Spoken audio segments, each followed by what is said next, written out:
Kabanata 26, Raya. Tuwing linggo, nasa kwarto lang ako buong araw.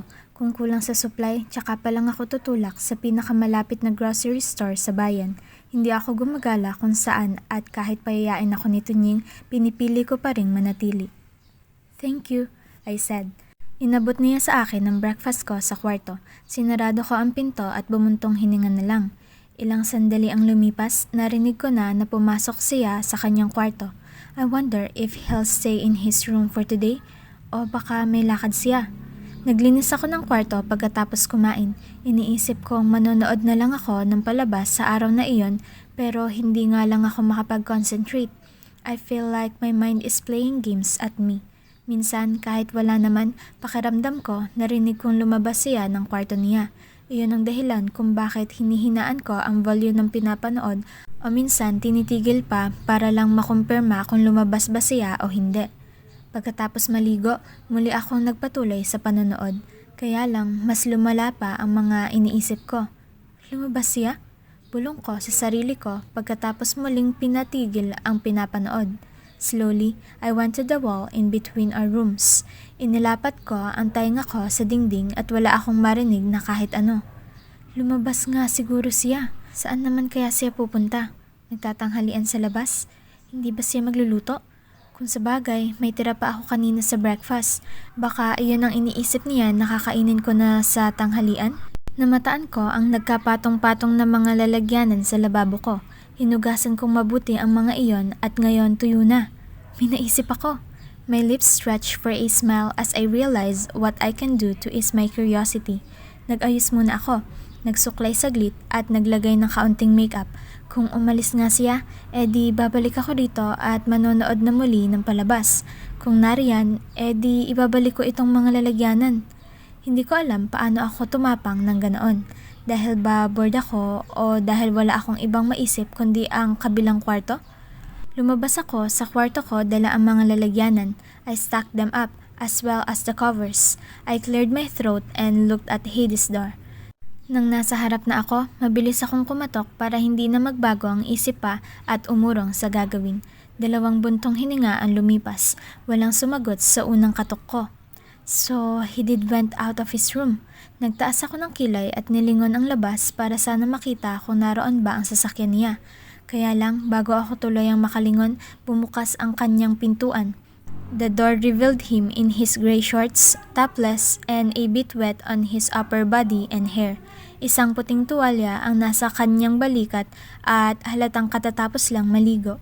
The problem is, I don't remember ever seeing him this naked. At kung ano man ang pakay ko sa pagkatok dito sa kwarto niya, isang iglap na nawala iyon sa isipan ko. His soulful eyes went from mine to what's on my hand. Bumalik ulit ang tingin niya sa aking mga mata.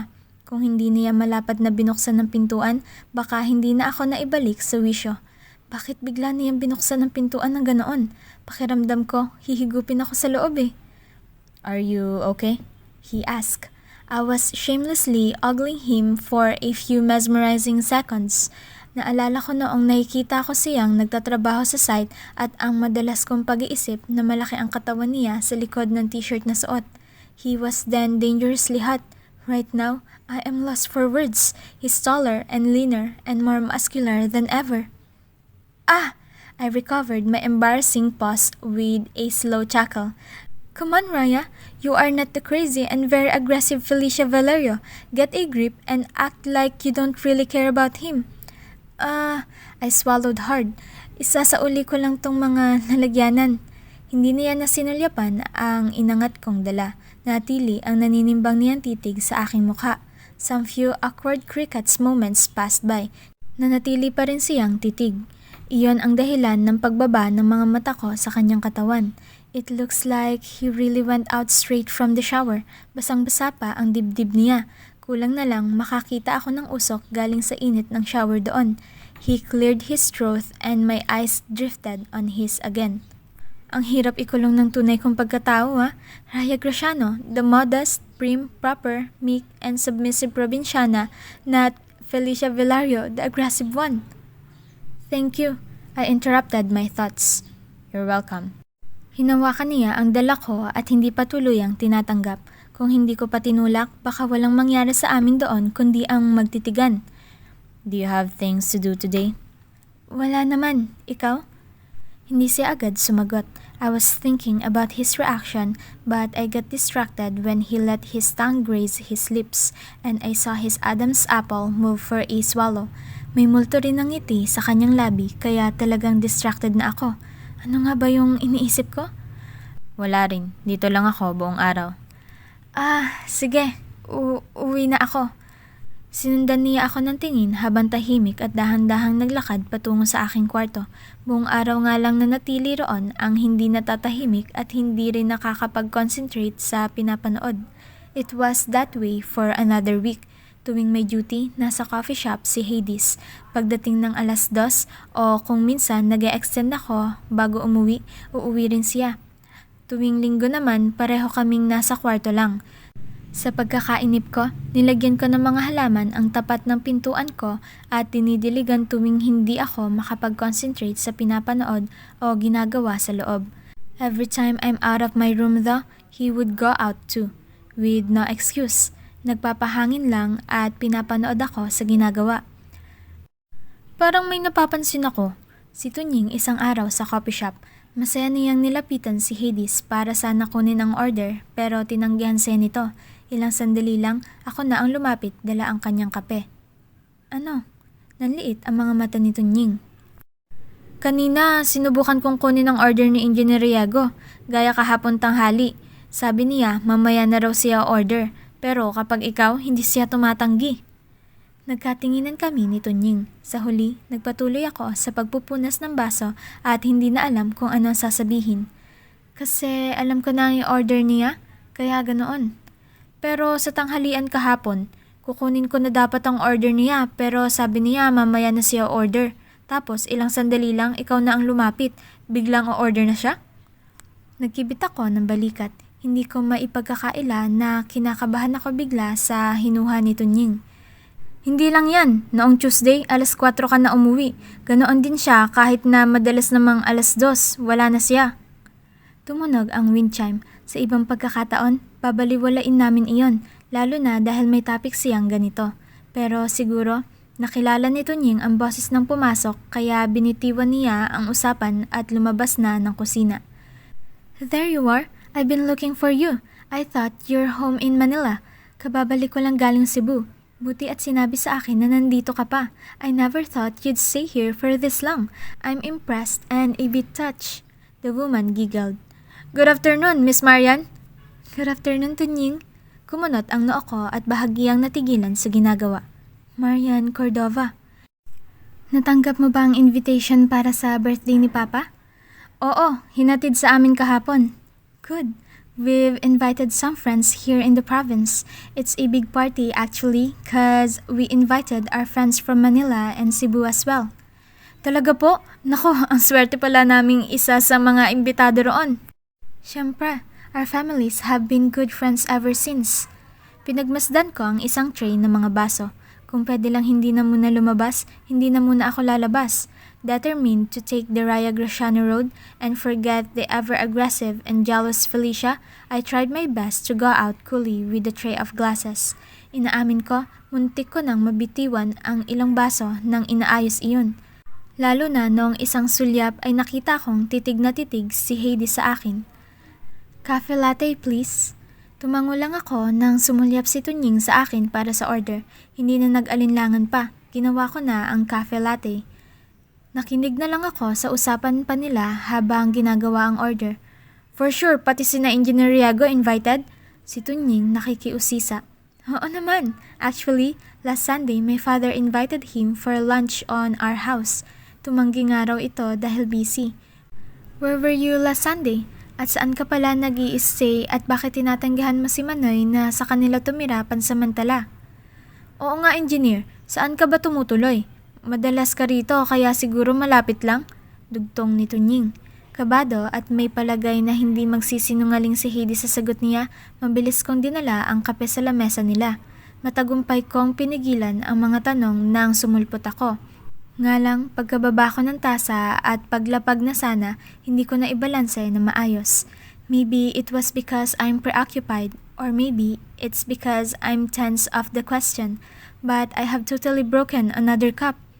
Saktong pagbaba ko ay pinigilan ko ang pagkakatapon ng napakainit na kape sa kay Marian Cordova. Iyon ang dahilan kung bakit ang sarili ko ang naging biktima. Pumikit ako ng mariin at napaalog sa kamay sa init. Raya! Nag-aalalang tawag ni Tunying. I'm okay. Si Marian sabay tingin sa sarili.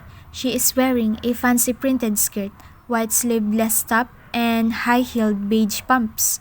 Mabilis niya ring kinuha ang kulay orange na bag para i-check kung nabasa ba iyon ng kape. Buti na lang at hindi nabasa ang bag ko at ang damit ko. Sabay tawa ni Marian Cordova. Lilingon na sana siya kay Hades para panatagin sa kalagayan pero nagulat siya nang wala sa tabi niya ang kausap. Hades was immediately beside me, holding my hand to see the radish part. Mabilis na kumuha ng basahan si Tunying pero nakita ko ang gulat sa mga mata niya nang nakita si Hades sa tabi ko. Ayos lang ako, marahan kong sinabi sabay tingin kay Marian Cordova. Sorry ma'am, I'll get you another cup. Hindi na siya halos makapag-react sa sinabi ko dahil mismong siya nagulat sa anyo ni Hades sa tabi ko. Binawi ko ang kamay ko sa kamay ni Hades at mabilis na kumuha ng floor map at walis. Itinabi ko ang map sa kabilang lamesa at winalis ang bubog sa sahig. Ako na. Hades offered and tried to take away the broom from me. Hindi na, ako na. Kinuha ni Tunying ang map at pagkatapos kong maubos ang bubog, siya naman ang nag-ayos sa kaping natapon. Pasensya na, Miss Marian, engineer. Aksidente lang ni Raya, sabi ni Tunying pero may makahulugang tingin sa akin. Kukuha lang ako ng bagong cup, sabi ko bago umalis sa pinangyarihan at nagmamadaling bumalik sa counter para makagawa ng bagong latte. Ayos lang, Tunying. Buti hindi na-stay ng Hermes ko. Mahal pa naman to. Nag-concentrate ako sa paggawa ng latte. Hades, upo ka na. How about dinner later? Sabay na tayong pumunta sa bahay? Iniwan sila ni Tunying. Lumapit si Tunying sa akin. Sumulap ako habang gumagawa noong kape. Ayos ka lang? Malapit na rin naman ang out mo. Sige, magpahinga ka na. Thanks, Tunying. Sorry, pumalpak ulit ako. He smiled. Ayos lang yan. May mga pagkakataon talagang ganyan. Naabutan ko siyang bumaling sa lamesa ni na Hades. Sinundan ko ang tingin niya at nakitang nakatitig si Hades sa akin habang kausap siya ni Marian Cordova. Tinapos ko ang ginagawa. Raya? I said coolly even when I can almost taste whatever is running on Tunying's mind. Mukhang malabo itong iniisip ko pero kung titingnan kita, lalo kong naisip na pwede. Maganda ka. Sobra pa nga. Kaya...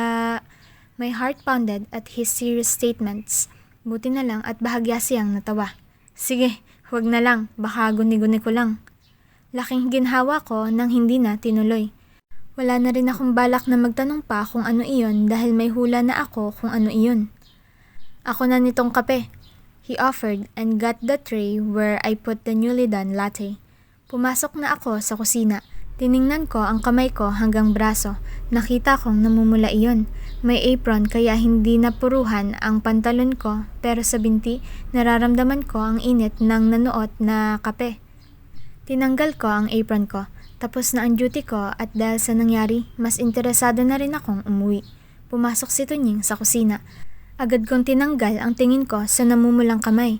Inayos ko na lang ang buhok ko. Ayaw kong mag-alala pa si Tunying. Ako na ang bahala kay Engineer Riago at Miss Marian. Uwi ka na. I nodded and checked my face on the mirror. Salamat, Tunying. Hindi na nga ako nagtagal doon. Tahimik akong umalis sa coffee shop sa kalagitnaan ng usapan ni Hades at Marian Cordova. Panay naman ang tingin ni Hades sa akin. Alam kong mahirapan siyang umuwi rin dahil may bisita. Isa pa, kung tama ang narinig ko kanina, iniimbitahan siya sa bahay nila. It was easy to discard the idea of Hades Riago because of what I've been through. Isali pa ang paninira ng isipan ko sa kanya. That he was just annoyed with me, or he was just putting up with me all these years, or he was just guilty, and that he pitied me. Ibang usapan na nga lang ngayon. Years after my death, he's here looking so forlorn, lost and grieving. Ibang klaseng pakiramdam ang dinulot sa akin ng pag-uusap namin sa balon. Every little thing I did since that day is all half-hearted. Half-hearted denial that I am Felicia Valerio. Half-hearted role play as Raya Graciano. Nothing is certain anymore for me. Can you believe that? He is actually in love with me. Siguro magdududa ako kung iba ang sitwasyon. Pero ito, paano pa ako magdududa? Ilang taon na ang lumipas. I want to think that he's just guilty. But who am I kidding? Guilt could never be this powerful. It must be something greater. Nagulat ako ng ilang sandali lang pagkatapos kong maligo at magbihis ng pangbahay, may katok agad sa aking pintuan. I opened my door to reveal that it's Hades. Ang naghahanap niyang mga mata ay agad natigil sa aking kamay. Alam ko kaagad kung ano ang pinunta niya, lalo na dahil wala naman siyang dalang pagkain. His hand rested on the door. Napatingala ako sa tukod niya roon. I gritted my teeth and realized that this is getting harder each passing day. I want to check your burns. He uttered. Ayos lang naman, kaunti lang yun. I want to check it. Ipinakita ko ang kamay ko sa kanya. I am very pale, so the reddish part looked so bad. Kitang-kita ko ang halos galit sa mga mata niya. Kanino ka nagagalit, Hades? I twisted my lips. Ako lang naman ang may kasalanan na. Saan ka galit? Sa kape? May iba pa ba? Sa binti lang. Did you do the first aid for it? Nagpalipat-lipat ang tingin ko sa kawalan. Does a normal person know how to do a first aid for burns? Because I don't. Damn it. Paano na ang matagumpay na pagpapanggap kong Raya Graciano nito? Dahil matagal ang sagot ko? O baka hindi na talaga makasagot, bahagya niyang itinulak ang pintuan ko. May dala akong compress. I'll soothe the blisters. He said. Should I tell him to just tell me what to do so I'll do it myself? Kaya lang bago ko pa masagot ang tanong na yan, tuluyan ko nang binuksan ang pintuan. Raya, it's okay. Hindi naman siguro siya magtatagal dito dahil may lakad siya, diba? Speaking of, where is Marian Cordova? He left her? Mabilis kong pinasadahan ng tingin ang kwarto. My iPad is on my drawer and my phone on the dresser. Maayos namang naka-arrange ang lahat ng gamit. Yun nga lang, bahala na ang collection ko ng perfume riyan. Bukod naman dyan, wala nang bakas ng pagiging komportable ng buhay ko rito. I saw how his eyes quickly surveyed my room. He closed the door and my thoughts ran wild.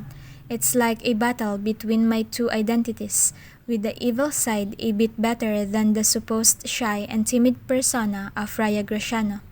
Tumikim ako at nanatiling nakatayo. Hades eyed my queen-size bed. Lumingon siya sa likod at hinigit ang plastik na silya at nilagay sa harap ko. Nilapag niya ang dalang maliit na mga tuwalya sa lamesa ko. Nagtaas ako ng kilay. May dala kang gamot? Tanong ko. Medyo naguguluhan kung paano ba ang first aid ng pagkakapasok. He only looked at me with critical eyes. Tahimik nang kinuha niya ulit ang mga labakarang dala. Lumapit siya sa lababo ko at pinaandar ang gripo. Binasa niya ang mga labakara pagkatapos ay sinarado ang gripo. He squeezed the towels and then went back to me. Muntik nang nagbara ang puso ko sa lalamunan nang bigla siyang lumuhod sa harapan ko. He noticed my tense jerk that he glanced up to me. Yung gamot, tanong ko dahil wala pa rin siyang nilalabas na gamot. Compress, he said. My mouth dropped open. Heck, I can do that. At talagang hinayaan ko pa siyang gawin ito sa akin na. Pinapasok ko pa siya rito para gawin ito. Marahan niyang hinawakan ang kamay ko at nilapat doon ang tuwalya. Instantly, I felt the soothing effect, gaya ng naramdaman ko kanina habang naliligo ako. Sa binti mo? Nakaturn ng pajama na ako ngayon. Hinila ng kaliwang kamay ko ang dulo ng pajama ko para maipakita ang binting namumula rin. Siya na nga lang ang tuluyan nagtaas sa pajama ko nang nakitang medyo hirap akong gawin iyon. He sighed heavily as he noticed the long drop of reddish blisters on the inner part of my legs. I saw his jaw moving, as if he's gritting his teeth very hard. Pinagmasdan ko siyang mabuti habang marahang nilalapat ang labakara sa aking binti. Hindi ko mapigilan ang pagkakapansin sa lahat ng pagbabago sa kanyang anyo. The taller, more mature, and more manly Hades Riego. He looked like a knight kneeling down on me. Nakayuko at medyo galit sa pagkakapaso ko. I noticed his jet black hair, longer than usual, and it's making him look hotter and more mature, for some reason. If he had lived in the past 3 years, in the dark full of guilt and sorrow, then it had defined his, no, not beauty, but wildness. Or maybe he was extremely beautiful to the point that it shines, even in the dark. Magluluto ako ng hapunan nating dalawa. Aniya bago nag-angat ng tingin sa akin. Hindi ka ba aalis? Hindi. Being this close to him, and with those expressive dark eyes on me, my heart pounded violently. Pakiramdam ko, naririnig niya iyon. Akala ko may dinner ka. Tinanggihan ko ang alok ni Marian Cordova. Bakit naman? I have other things to do. You're busy. You don't have to cook for me. I'm not that busy to forget dinner. Agat niya. Raya, ilabas ang 1,000,000 excuse. Ilang araw na rin lagi kang nagluluto. Miss ko na ang corned beef eh. Kaya ako na. Sabi ko sabay sulyap sa nakahilera kong delata. Sumulyap siya roon at nakita nga ang tinutukoy ko. He then looked at me with a cold stare. Ako na ang magluluto sa corned beef na gusto mo. Ha? Kaya ko naman. Tumayo na siya. His aura, height and massiveness have always been this imposing, kahit hindi sinasadya at hindi niya namamalayan. You should rest and let the compress soothe your burns first. I have nothing to do for the rest of the day, so I'll cook here. Tumalikod siya at tinanaw na ang mga gamit malapit sa lababo at induction cooker. Kumunot ang noo ko. I thought you're busy. I am busy now, he answered and reached for a pan. Wow, may ganon?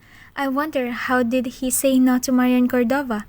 Hindi ako makatayo at makalapit sa kanya para mapigilan siya. Not that I wanna go anywhere near him.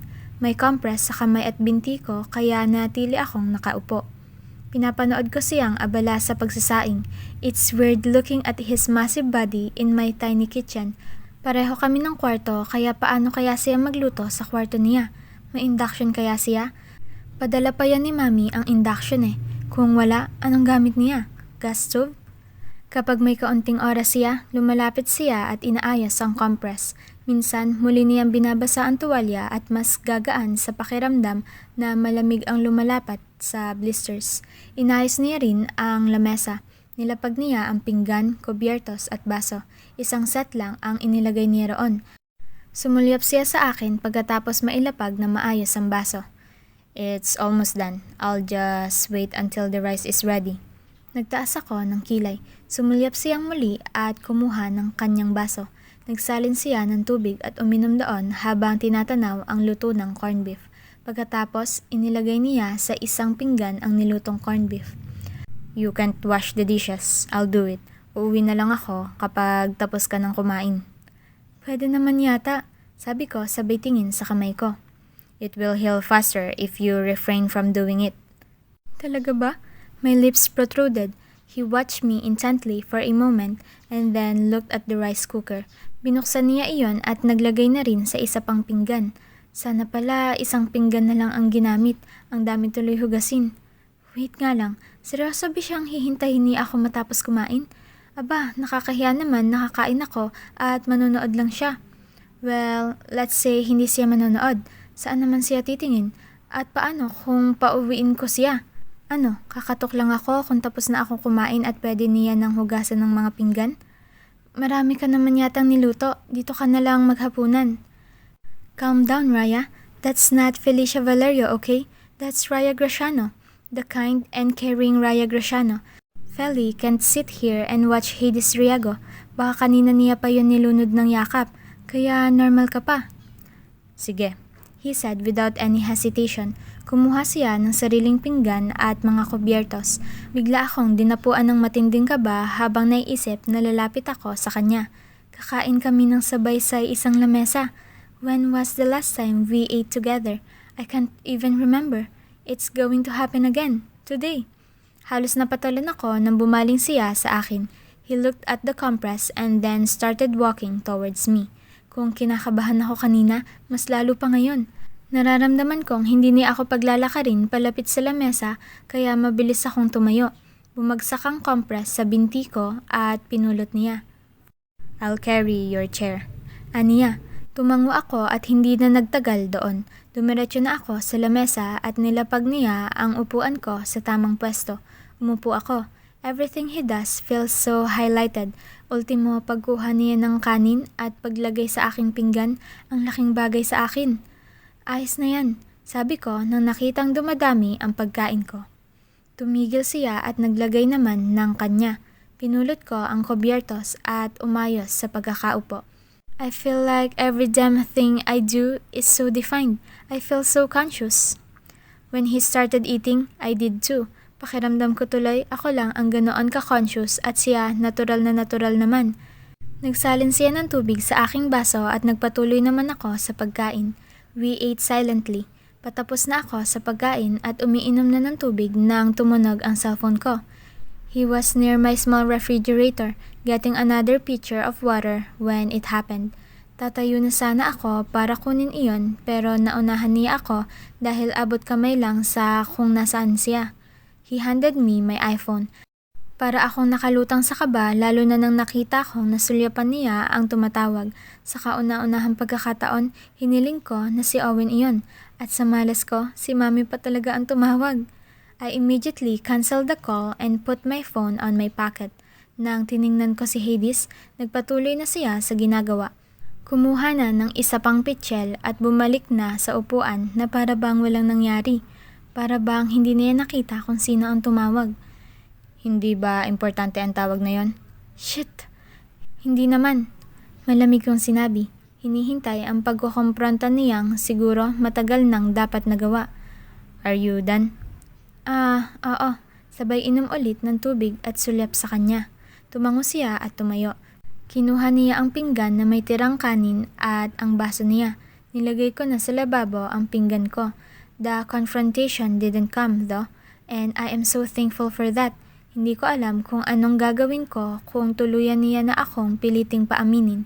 Nag-toothbrush ako sa banyo habang naguhugas siya ng pinggan. Paglabas ko, nakita ko siyang tinitingnan na ang pintuan ko. He opened it and looked at the sides, then closed it and checked the locks. Bakit? He glanced at me coolly. I want to check your safety here. Dalawa naman ang lock kaya ayos lang. It's fine, but it's not enough for me. Dadagdagan ko ba? Medyo lito kong tanong. Nakatingin ulit siya sa pintuan ko habang sumasagot. I'll see what I can do the next days. Oh, okay. Sinarado niya ang pintuan at muli na akong hinarap. Napasulyap ako sa malinis kong lababo. Kinuha niya ang nakahandang compress sa lamesa. Tinanggap ko iyon. Hindi na hinayaang siya ang maglagay. I'll go now so you can rest early. I'll give you your breakfast early tomorrow. At ako na rin ang magluluto ng hapunan mo. Ha? Kaya ko na... Hindi pa naghihilom ang sugat mo. I can do it. I have nothing to do in my room, so it's not a problem. Anong ibabalita ko kay Mami Florencia ngayon? She'd lose her mind if she knew about this. My goodness, is this for real? It was as if he wouldn't take a no for an answer. Tinalikuran niya agad ako at muling tiningnan ang pintuan ko bago lumabas. Good night, Raya, he said. Thank you. I couldn't say his name. He closed the door and concluded our night. Meanwhile, I'll have to call my mother back. But first, I have to decide on this. Damn it.